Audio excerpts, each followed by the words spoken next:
എല്ലാവർക്കും നമസ്കാരം. Big boss ഒക്കെ കഴിഞ്ഞ് ഇനി നമുക്ക് ആ വാർത്ത ഇടാം. അവർ കിടന്നടിക്കുന്നവരടി കൂടട്ടെ, അല്ല എന്ത് പറയാനാണ്. അപ്പോൾ അടുത്ത വാർത്ത ഇന്നലെ തൊട്ട് സോഷ്യൽ മീഡിയയിൽ നടക്കുന്ന ഒരു വാർത്ത, അതിടാം നമുക്ക്. ചാലക്കുടിയിൽ ഇൻഫ്ലുവൻസർ ദമ്പതിമാർ തമ്മിൽ അടി. ഭാര്യയുടെ പരാതിയിൽ ഭർത്താവിനെതിരെ കേസ് എടുത്തിരിക്കുകയാണ്. ഫിലോ കാലിയ ഫൗണ്ടേഷൻ നടത്തിപ്പുകാരായ ജിജി മാരായും ഭർത്താവ് മാരിയോ ജോസഫും തമ്മിലെ കുടുംബ തർക്കം പറഞ്ഞു തീർക്കുന്നതിനിടെയാണ് അടിപിടി ഉണ്ടായതെന്നാണ് പുറത്തുവരുന്ന വിവരങ്ങൾ. ഈ കുടുംബധ്യാനത്തിന്റെ പേരിൽ സമൂഹ മാധ്യമങ്ങളിലുള്ള ചാലക്കുടിയിലെ ഫിലോകാലിയ ഫൗണ്ടേഷൻ നടത്തിപ്പുകാരാണ് ഈ തൊഴിൽ തർക്കം തീർക്കുന്നതിനിടെ വഴക്കുണ്ടാക്കിയത്. ദമ്പതികളായ മാരിയോ ജോസഫും ജിജി മാരിയോയും ആണ് ഈ തൊഴിൽ തർക്കത്തെ തുടർന്ന് 9 മാസമായി അകന്നു കഴിയുകയായിരുന്നു എന്നാണ് ഇപ്പോൾ ചാലക്കുടി പോലീസ് എഫ്ഐആർ പറയുന്നത്. പ്രശ്നങ്ങൾ പരിഹരിക്കാനായി ജിജി ഭർത്താവ് മാരിയോയുടെ വീട്ടിലെത്തിയത് കഴിഞ്ഞ 25-നാണ്. സംസാരിക്കുന്നതിനിടെ ജിജിയെ മാരിയോ ഉപദ്രവിക്കുകയായിരുന്നു എന്നാണ് പോലീസ് പറയുന്നത്. സെറ്റ് ബോക്സ് എടുത്ത് തലക്കടിച്ചു, ഇടത് കൈയിൽ കടിച്ചും മുടിയിഴ പിടിച്ചു വലിച്ചും ദേഹോദ്രവം ഏൽപ്പിച്ചു. 70,000 രൂപ വിലയുള്ള ഫോൺ എടുത്തെറിഞ്ഞ് പൊട്ടിച്ചു. BNS 126(2) പ്രകാരമാണ് ജിജിയുടെ പരാതിയിൽ ചാലക്കുടി പോലീസ് കേസെടുത്തിരിക്കുന്നത്. 1 മാസം തടവും 5,000 രൂപ പിഴയും ലഭിക്കാവുന്ന കുറ്റമാണിത്. ജിജിക്കെതിരെ മാരിയോ ജോസഫും പരാതി നൽകിയിട്ടുണ്ട്. പരാതി പരിശോധിച്ച് വരികയാണെന്നാണ് ഇപ്പോൾ ചാലക്കുടി പോലീസ് അറിയിക്കുകയും ചെയ്തിരിക്കുന്നത്. അനൂപ്, മാരിയോ ജോസഫ് അപ്പം ജിജിയുടെ തലയൊക്കെ തല്ലി പൊളിച്ചു, എന്നാലും അങ്ങോട്ടും കേസ് കൊടുത്തിട്ടുണ്ട് കേട്ടോ. അപ്പോൾ രണ്ടുപേരുടെ കേസ് നടത്താണ്. കൊള്ളാം അല്ലേ? ശരിക്കും നമ്മളിത് കേൾക്കുമ്പോൾ എന്താണ് ഓർക്കുക, ഇവർ ഇതാണ് റിയലും റിയാലിറ്റിയും രണ്ടും രണ്ടാന്ന് പറയുന്നതൊക്കെ നമുക്ക് വേണേൽ പറയാം. പക്ഷേ എങ്കിൽ ഈ ജിജിയുടെ മോട്ടിവേഷൻ ക്ലാസ് നിങ്ങൾക്കിപ്പോൾ ഇവരെ ഞാൻ പരിചയപ്പെടുത്തേണ്ട കാര്യമില്ല. എല്ലാവരും തന്നെ ഒരു വട്ടമെങ്കിലും നമ്മൾ ഈ മൊബൈലിലെ ഹോം പേജ് മറിക്കുമ്പോൾ ഇവരുടെ ക്ലാസ് കേട്ട് പോയിട്ടുണ്ടാവാം അല്ലേ? അതുകൊണ്ട് നിങ്ങൾക്ക് അറിയാമല്ലോ. അപ്പം ഇവർ ജിജിയുടെ മോട്ടിവേഷൻ ക്ലാസ് കേൾക്കുമ്പം എപ്പോഴും സത്യത്തിൽ അവരുടെ തൊണ്ടയിടർന്നായിട്ട് നമുക്ക് തോന്നിയിട്ടില്ലേ? പലപ്പോഴും കേൾക്കാറുണ്ട്. അതിൻ്റെ കാര്യം ഇപ്പോഴാണ് സത്യത്തിൽ മനസ്സിലാക്കുന്നത്. ഇതൊക്കെ അവരുടെ ലൈഫിൽ നിന്ന് തന്നെയാണ് അവർ പറഞ്ഞിട്ടുള്ളതെന്നാണ് മനസ്സിലാക്കാമെന്ന്. ഒന്ന് കേട്ട് നോക്കാം. കഷ്ടപ്പെടാതൊന്നുമല്ല, ഇവിടെ നിന്ന് ഓരോന്നും പറയുന്നുണ്ടെങ്കിലും എൻ്റെയും ചേട്ടായുടെയും ജീവിതമാണ് കേട്ടോ പറയണേ. ഒരു ആർട്ടിഫിഷ്യാലിറ്റി ഇല്ല.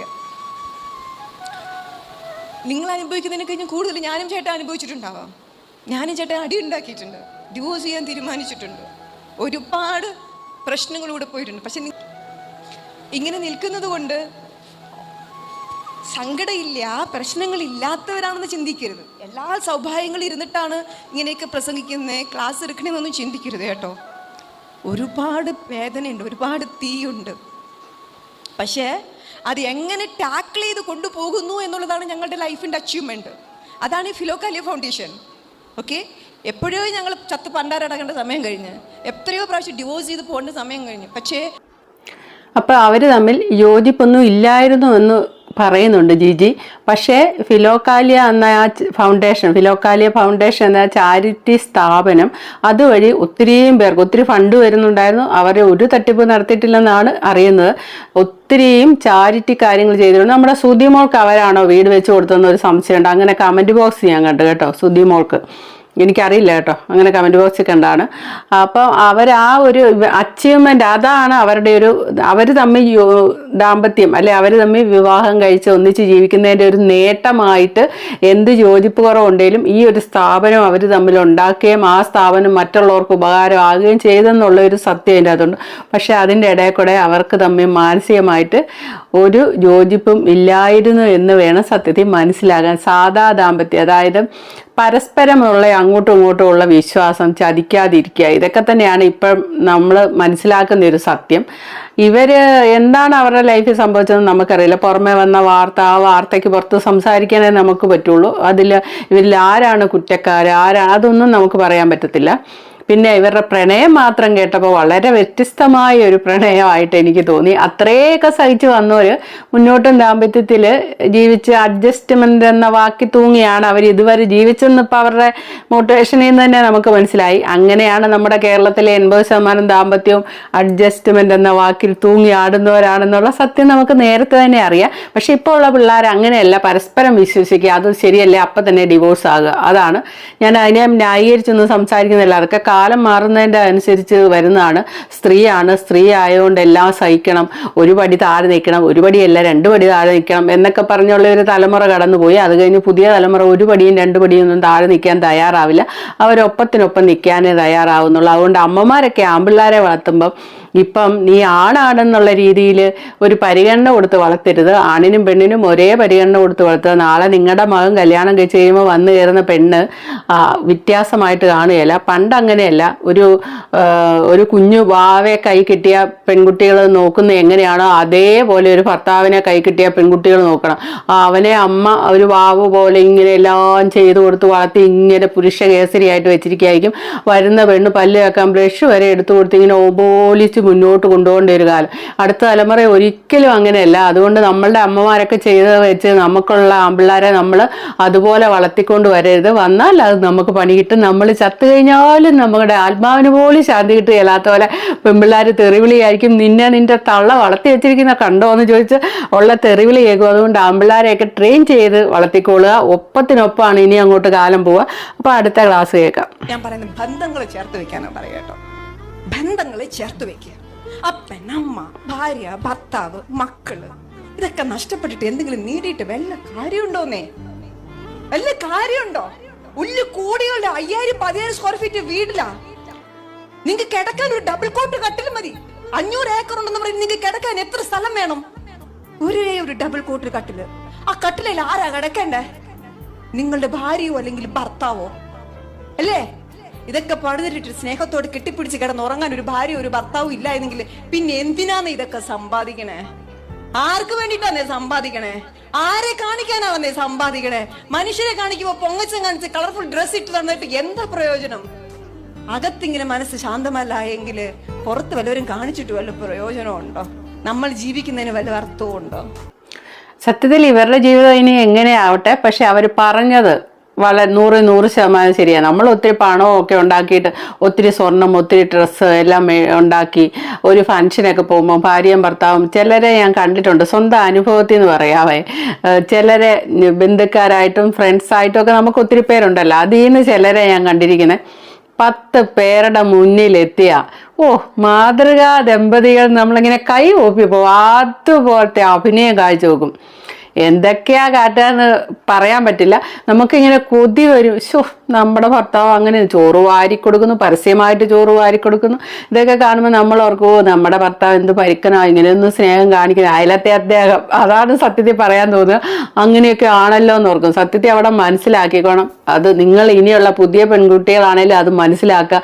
അത് കംപ്ലീറ്റ് അഭിനയാകട്ടോ. പുറത്ത് അവരുടെ വീടിൻ്റെ അകത്തെത്തിക്കഴിയുമ്പം പുറത്ത് വിളിച്ച് അങ്ങോട്ടും ഇങ്ങോട്ടും പരസ്പരം വിളിച്ച പേര് പോലും ആയിരിക്കില്ല അവർ വിളിക്കുക. അത്രയും താലോലിച്ചുള്ള ഇതായിരിക്കും പുറത്ത് നമ്മൾ കേൾക്കുക, പരസ്പരം വിളിക്കുക. അത് ആ പുറത്തിറങ്ങുമ്പോൾ മാത്രമേ ഉള്ളൂ. അത്ര ജോഡി, അത്ര മനപ്പൊരുത്തം, കാഴ്ചയ്ക്ക് ഒരുപോലെ ഇരിക്കുന്നു. ഇതുപോലൊരു ലൈഫ് ഇങ്ങനെയൊക്കെ കണ്ടുകൊതിക്കും. വെറുതെയാണ് കേട്ടോ. അതാ അയലത്തെ അദ്ദേഹം സിനിമയിലെ പോലെ തന്നെയാണ്.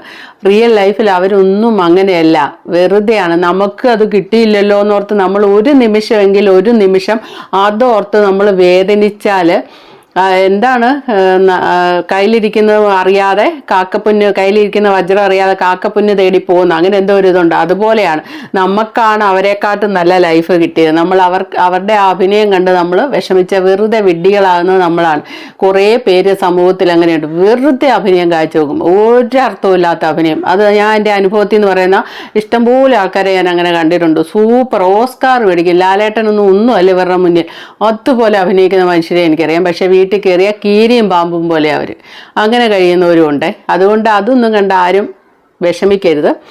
ഇനി ഇവരുടെ പറ്റി പറയാനുള്ള എനിക്ക് അതിശയം തോന്നിയ കാര്യം, ഇവരുടെ പ്രണയത്തിനെയും ഇവരുടെ ലൈഫ് യാത്ര അത് കേൾക്കുമ്പം ഇവരിങ്ങനെ അടിച്ചു പിരിഞ്ഞല്ലോ എന്നോർക്കുമ്പം ഒരു വിഷമമുണ്ട്. അതായത് ഈ ഭർത്താവ് മാരിയോ എങ്ങനെയാണെന്ന് ചോദിച്ചാൽ സുലൈമാൻ എന്ന് പറയുന്ന മുസ്ലിം മതത്തിൽപ്പെട്ട ആള് പള്ളിയുടെ ടെറസയിൽ മതപഠനമാണ് നടത്തിയിരുന്നത് കേട്ടോ. സ്കൂൾ വിദ്യാഭ്യാസമല്ല, മതപഠനമാണ് നടത്തിയിരുന്നത്. അവിടുന്ന് ഒരു ബസ് യാത്രക്കിടെ, ജിജിയാണെ കന്യാസ്ത്രീ, ഒരു ബസ് യാത്രക്കിടെ ജിജിയോട് സംസാരിക്കാനിടയാവുന്നു. അപ്പം ക്രിസ്തു മതത്തെ പറ്റി സംസാരിക്കുന്നു. ക്രിസ്തു മതത്തിൻ്റെ ബോധവൽക്കരണമൊക്കെ സുലൈമാന്, അതായത് ക്രിസ്തു മതത്തിൻ്റെ നല്ല വശങ്ങളൊക്കെ സുലൈമാൻ സുലൈമാന് ജിജി പറഞ്ഞു കൊടുക്കുന്നു. അതോടെ സുലൈമാന് ക്രിസ്തു മതത്തിനോട് ഒരു ആകർഷണം തോന്നുന്നു. അപ്പോൾ ഒന്ന് ഓർക്കണം, ചെറുപ്പത്തിൽ പോലും സ്കൂളിൽ പോകാതെ മതപഠനം നടത്തി മുസ്ലിം മതപഠനം നടത്തി വന്ന ആളാണ് സുലൈമാൻ. എന്നിട്ട് ഈ ജിജി പറയുന്നതിൽ ആകർഷനായി പുള്ളി പിന്നീട് ക്രിസ്തു മതം സ്വീകരിക്കുകയാണ് ചെയ്യുന്നത്. എന്നിട്ട് പുള്ളി പിന്നെ ക്രിസ്തു മതത്തിലെ വചനങ്ങളിലെ ക്രിസ്തു മതം പ്രസംഗിക്കുന്ന ആളായി. 7 ഭാഷയിലെങ്ങാണ്ട് പ്രസംഗിക്കാൻ അറിയാമെന്നാണ് പറയുന്നത്. അങ്ങനെ ക്രിസ്തു മതം പ്രചരിപ്പിക്കുന്ന അല്ലെ പ്രസംഗിച്ച് നടക്കുന്ന ഒരു വ്യക്തിയായി പുള്ളി മാറി, സുലൈമാൻ മാറി. അത് കഴിഞ്ഞിട്ട് അപ്പം ജിജി കന്യാസ്ത്രീയാണ്. അപ്പം ജിജിയുടെ കന്യാസ്ത്രീയായിട്ട് പഠിക്കുന്നതിൻ്റെ ഇടയിൽ ഈ സുലൈമാൻ്റെ മാരിയോ ജോസഫിൻ്റെ ക്ലാസ് കേൾക്കാൻ 7 ദിവസം എങ്ങാണ്ട് അവരുടെ പള്ളിയിലോട്ടെങ്ങാണ്ട് പോയി, അങ്ങനെയെങ്ങാണ്ട്. അപ്പോൾ അവിടെ ചെന്നപ്പം ഇയാൾ വെള്ളം എടുക്കാനൊക്കെ പുറത്ത് വരുന്നു, പക്ഷേ ക്ലാസ് എടുക്കാൻ വരുന്നില്ല. വെള്ളം എടുക്കാൻ പുറത്ത് വരുന്നതെങ്ങാണ്ടേ കണ്ടുള്ളൂ. റൂമിൻ്റെ വെളിയിൽ വന്ന് വെള്ളം എടുക്കുന്നതെങ്ങാണ്ട് കണ്ടു ജിജി. അപ്പോൾ ജിജി പോയി ചോദിച്ചു എന്താണെന്ന്. അപ്പോൾ പുള്ളി ക്യാൻസറിന് തൊണ്ടയിൽ ഓപ്പറേഷൻ കഴിഞ്ഞ് റെസ്റ്റിലാണ്. അപ്പോൾ ഇങ്ങനെ സംസാരിക്കാൻ പാടില്ലല്ലോ, അങ്ങനെ റെസ്റ്റിലാണ്, അതുകൊണ്ടാണ് ക്ലാസ് എടുക്കാൻ വരാത്തതെന്നൊക്കെ പുള്ളി പറഞ്ഞു. അപ്പം നിങ്ങൾ ഇങ്ങോട്ട് ആ കുപ്പി ഞാൻ പോയി വെള്ളം എടുത്തുകൊണ്ട് വരാമെന്നും പറഞ്ഞ് ജിജി അപ്പം തന്നെ സഹായ മനസ്ഥിതിയും സഹാനുഭൂതിയൊക്കെ ജിജിക്കുണ്ടെന്ന് അതിൽ നിന്ന് മനസ്സിലാക്കാം. അല്ലെ അങ്ങേരോടൊരു ഇഷ്ടം തോന്നിയിട്ടാവാം, എന്തോ ആയിക്കോട്ടെ. ഏതായാലും വെള്ളമൊക്കെ എടുത്തു കൊടുത്ത് അങ്ങനെ പരസ്പരം അടുപ്പായി. അതേപ്പറ്റി അവർ പറയുന്നത് കേൾക്കാം. ഈ സുന്ദരിയായ പെൺകുട്ടി എൻ്റെ അടുത്ത് വന്നിട്ട് എന്നോട് ചോദിച്ചു, ബ്രദർ എന്താ ക്ലാസ് എടുക്കാൻ വരാത്തെന്ന് ചോദിച്ചു. ഞാൻ ബൈബിൾ കോളേജ് പഠിക്കുന്നുണ്ട്, എൻ്റെ കൂട്ടുകാരികളൊക്കെ പറഞ്ഞിട്ടുണ്ട് ബ്രദർ നല്ല ക്ലാസ് എടുക്കുന്നു, എന്താ ക്ലാസ് എടുക്കാൻ വരാത്തെന്ന് ചോദിച്ചു. അപ്പോൾ ഞാൻ വീണ്ടും എൻ്റെ ഷോൾ ഇങ്ങനെ അയച്ചിട്ട് തൊണ്ട കാണിച്ചിട്ട് പറഞ്ഞു, ഓപ്പറേഷൻ കഴിഞ്ഞേ ഉള്ളൂ, RCCയിൽ നിന്ന് വന്ന് 2 ദിവസം ആയിട്ടേ ഉള്ളൂ, എനിക്കിപ്പോഴൊന്നും ക്ലാസ് എടുക്കാൻ പറ്റില്ല, റെസ്റ്റ് എടുക്കണമെന്ന്. അപ്പോൾ പെൺകുട്ടി പറഞ്ഞു, ഇത് 2-3 ദിവസം ഓപ്പറേഷൻ കഴിഞ്ഞാൽ നിങ്ങളിങ്ങനെ ഇറങ്ങി നടക്കരുത്, വല്ല ഇൻഫെക്ഷനും വരും, ഭയങ്കര പ്രശ്നമെന്ന് പറഞ്ഞിട്ട് ആൾ പറഞ്ഞു, നിങ്ങളുടെ റൂം എവിടെയാണെന്ന് പറഞ്ഞാൽ ഞാൻ വെള്ളം കൊണ്ടുത്തരാമെന്ന് പറഞ്ഞു. എൻ്റെ ബോട്ടിൽ ആ പെൺകുട്ടി തട്ടിപ്പറിച്ച് മേടിച്ച് അതിനകത്ത് വെള്ളം നിറച്ചിട്ട് എൻ്റെ പുറകെ വന്നു, റൂം കണ്ടെത്തി. പിറ്റേന്ന് അന്ന് മുതൽ അങ്ങോട്ട് രാവിലെയും ഉച്ചക്കും വൈകുന്നേരവും വെള്ളം എത്താൻ തുടങ്ങി. അത് കൂടാതെ എൻ്റെ മുഷിഞ്ഞ തുണി അലക്കി തുടങ്ങി. അത് കൂടാതെ ഇടയ്ക്ക് ഭക്ഷണങ്ങളൊക്കെ റൂമിലേക്ക് എത്താൻ തുടങ്ങി. ആ പെൺകുട്ടി അവസാനം എന്നോടൊരു ചോദ്യം ചോദിച്ചു, ജീവിതകാലം മുഴുവൻ നിങ്ങളുടെ കൂടെ നിന്നോട്ടെ എന്ന്. ഇപ്പോഴും കോണ്ടാക്റ്റിലുണ്ടോ? അവരെ ഇപ്പോഴും കോണ്ടാക്ട് ഉണ്ടോ എന്നാണ് ചോദിക്കുന്നത്. എനിക്ക് അവരെ പരിചയം ഉണ്ടോ എന്നാണ് ചോദിക്കുന്നത്. സത്യമായിട്ടും അറിയത്തില്ല. സത്യമായിട്ട് അറിയത്തില്ല. എന്നാൽ ആ പെൺകുട്ടിയാണ് ഇത് എൻ്റെ അടുത്തിരിക്കുന്ന ഈ പെൺകുട്ടി. അമ്പോ ആണോ? ഇവള് കുറച്ചു ദിവസം വെള്ളമൊക്കെ കൊണ്ടു തന്നിട്ട് എന്റെ അടുത്തൊരു ചോദ്യം ചോദിച്ചേ, ജീവിതകാലം മുഴുവനും ഞാൻ താങ്കൾക്ക് വെള്ളം കൊണ്ടു തന്നോ? ജീവിതകാലം മുഴുവനും വെള്ളം കൊണ്ട് അങ്ങനെ അങ്ങ് പറ്റി ചേർന്നു. വെള്ളം കുടിപ്പിക്കും. അങ്ങനെയാണ് 2 കുട്ടികളുടെ അച്ഛൻ. ഇപ്പൊ 2 പെൺകുട്ടികളുടെ മാതാപിതാക്കളാണ് ഇവര്. അതല്ല ഓർക്കണ്ടേ, ജിജി കന്യാസ്ത്രീയാണ് ആ സമയത്ത്, അതാലോചിക്കണം. കന്യാസ്ത്രീ ആയിട്ട് ഇരിക്കുന്ന ഒരു വ്യക്തി മടം ചാടുക എന്നൊക്കെ പറഞ്ഞാണ്ടല്ലോ, അയ്യോ എൻ്റെ പൊന്നോ, പിന്നെ സമൂഹത്തിൽ നിൽക്കാൻ പറ്റില്ല. അത് അത്ര വിപ്ലവകരമാണ്. അപ്പം ഈ ജിജിക്ക് അത്രമേൽ പ്രണയം തോന്നിയിട്ടല്ലേ ജിജി ചാടിയത്. 2 പേരോട് ചാടി ഒന്നിച്ച് ജീവിക്കുക എന്നൊക്കെ പറഞ്ഞാൽ അത് ഇവരുടെ കുടുംബക്കാർക്കൊക്കെ പിന്നെ അതേപോലെ തന്നെ സുലൈമാൻ മതം മാറിയപ്പോഴും ഉണ്ടായിട്ടുണ്ടാവാം. അതേപോലെ ജിജി മതം ചാടുക എന്ന് പറഞ്ഞാൽ മടം ചാടുന്നതിനൊക്കെ എന്തോ വാക്കുകളൊക്കെ ഉണ്ട്. അങ്ങനെയൊക്കെ അത് ചാടുക എന്ന് പറഞ്ഞാൽ ആ ഫാമിലിയുടെ ഒരു അഭിമാനമാണ് ഒരു കുടുംബത്തിൽ ഒരു അച്ഛനുണ്ടാകുക, ഒരു കന്യാസ്ത്രീ ഉണ്ടാകുക എന്നുള്ളത്. ക്രിസ്തീയ ഭവനങ്ങൾക്ക് അങ്ങനെയൊക്കെ ഉണ്ട്. അപ്പോൾ അതിൽ നിന്ന് അവർക്ക് കൊടുക്കാവുന്ന മാക്സിമം അപമാനമാണ് കൊടുത്തത്. എന്നിട്ട് ഇപ്പം ഈ തല തല്ലി പൊളിക്കുന്ന അവസ്ഥയിൽ പോയി എത്തി. ശരിക്കും പറഞ്ഞാൽ ഇവരുടെ ഈ ചാരിറ്റി ഫൗണ്ടേഷൻ അതൊക്കെ ഒത്തിരി പേർക്ക് ഉപകാരമായിട്ടുണ്ട്. അത് ഇവരുടെ ഒരു നേട്ടമാണ് ഇവർ തമ്മിൽ യോജിച്ചതിൻ്റെ. പക്ഷേ ഇനി ആൾക്കാർ അതിലോട്ടൊക്കെ പൈസ ഇടുമോ? ഇവർ ഈ അങ്ങോട്ടും ഇങ്ങോട്ടും തലയും തല്ലിപ്പൊളിച്ച് കേസും കൊടുത്ത് ഇവർ 9 മാസമായിട്ട് 2ആയിട്ട് താമസിക്കുമായിരുന്നെന്നും പറയുന്നുണ്ട് കേട്ടോ. അങ്ങനെയൊക്കെ ഉള്ളപ്പം ഇനി ഇവരുടെ ഈ ചാരിറ്റി സംഘടനയൊക്കെ എന്താവും? ഒന്നും പറയാനില്ല. കാരണം എല്ലാത്തിലും ഉപരി പരസ്പരം സ്നേഹവും പരസ്പരം ബഹുമാനവും പരസ്പരം വിശ്വാസവും ഇതെല്ലാമാണ് ദാമ്പത്യം. ദാമ്പത്യം എന്ന് പറഞ്ഞാൽ സത്യം പറഞ്ഞാൽ എവിടെയോ കിടക്കുന്ന, ഇപ്പം അറേഞ്ച്ഡ് ആണെങ്കിലും പ്രണയമാണെങ്കിലും എവിടെയോ കിടക്കുന്ന 2 അച്ഛനമ്മമാർക്കുണ്ടായ 2 വ്യക്തികളാണ്. 2 വ്യത്യസ്ത സാഹചര്യത്തിൽ വളരെ വൈരുദ്ധ്യങ്ങളുടെ സംഗമമാണ് വിവാഹം എന്നാ പറയുന്നത്. വളരെ വൈരുദ്ധ്യമായ സ്ഥലത്ത് ജീവിച്ചിട്ട് 2 വ്യക്തികൾ യോജിക്കുന്ന നിമിഷം തൊട്ട് തന്നെ വൈരുദ്ധ്യം ഉണ്ട് അതിൻ്റെ ഇടയിൽ. അതുകൊണ്ട് തന്നെ യോജിപ്പില്ലാതെ ഇങ്ങനെ തുടങ്ങും എല്ലാ കാര്യത്തിലും കേട്ടോ. കംപ്ലീറ്റ് കാര്യത്തിലും യോജിപ്പില്ലായിരിക്കും.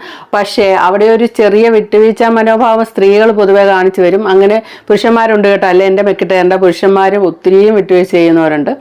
ശരിക്ക് അങ്ങോട്ടും ഇങ്ങോട്ടും കുറേയൊക്കെ പരസ്പരം മനസ്സിലാക്കി വിട്ടുവീഴ്ച ചെയ്ത് മക്കളെ ഓർത്ത് സമൂഹത്തെ ഓർത്ത് നമ്മുടെ അച്ഛനമ്മമാരെ ഓർത്ത് എല്ലാവരെയും ഓർത്ത് അഡ്ജസ്റ്റ് ചെയ്ത് കുറച്ചൊക്കെ പോകുന്നതാണ് നമുക്ക് നല്ലത്. അങ്ങനെയാണ് കേരളത്തിൽ കൂടുതൽ ദാമ്പത്യം മുന്നോട്ട് പോകുന്നത്. എല്ലാ ആൾക്കാരെയും കുറിച്ച് പറയുന്നത് ഒരു പുരുഷനാണേലും ഒരു സ്ത്രീ ആണേലും എല്ലാ മനുഷ്യൻ്റെ ഉള്ളിൽ നമുക്കൊരു ഇണയെ കിട്ടിക്കഴിയുമല്ലോ. ആ കിട്ടിക്കഴിഞ്ഞ് കുറച്ച് കഴിയുമ്പോൾ തൊട്ടേ നമ്മുടെ ഉള്ളിൽ ഇതിലും ബെറ്ററായിട്ട് കിട്ടുമായിരുന്നു, ഇത് ഒട്ടും യോജിപ്പില്ല, ഇതിലും നല്ലത് കിട്ടും എന്നാണും വിചാരിക്കും, പെണ്ണും വിചാരിക്കും. ഇങ്ങനെയാണ് നമ്മളെക്കുറിച്ച് പറയുന്നത്. മനുഷ്യരെല്ലാവർക്കും ഇതിൽ എത്ര നല്ല ആലോചന വന്നായിരുന്നു, കളക്ടർ വന്നായിരുന്നു, ഇതൊക്കെ പറയുന്ന കേൾക്കത്തില്ലേ കോമഡി ആയിട്ടാണേലും. അത് കോമഡി അല്ല, ശരിക്കും അങ്ങനെ ഉണ്ട്, എല്ലാവരുടെയും ഉള്ളിലുണ്ട് ഇതിലും നല്ല എനിക്ക് കിട്ടുമായിരുന്നു, ഇത് ഇങ്ങനെ എൻ്റെ തലേ വന്നല്ലോ, ഇങ്ങനെയൊക്കെ പരിതപിച്ചിരിക്കുന്ന കാണാറില്ലേ.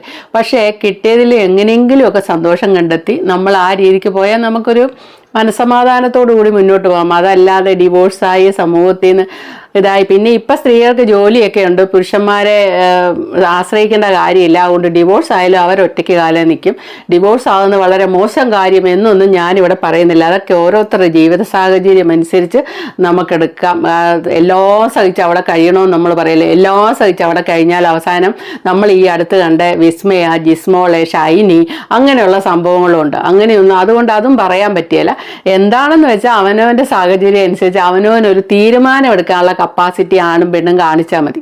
അപ്പോൾ okay, thank you for watching. അടുത്ത വീഡിയോ കാണാം.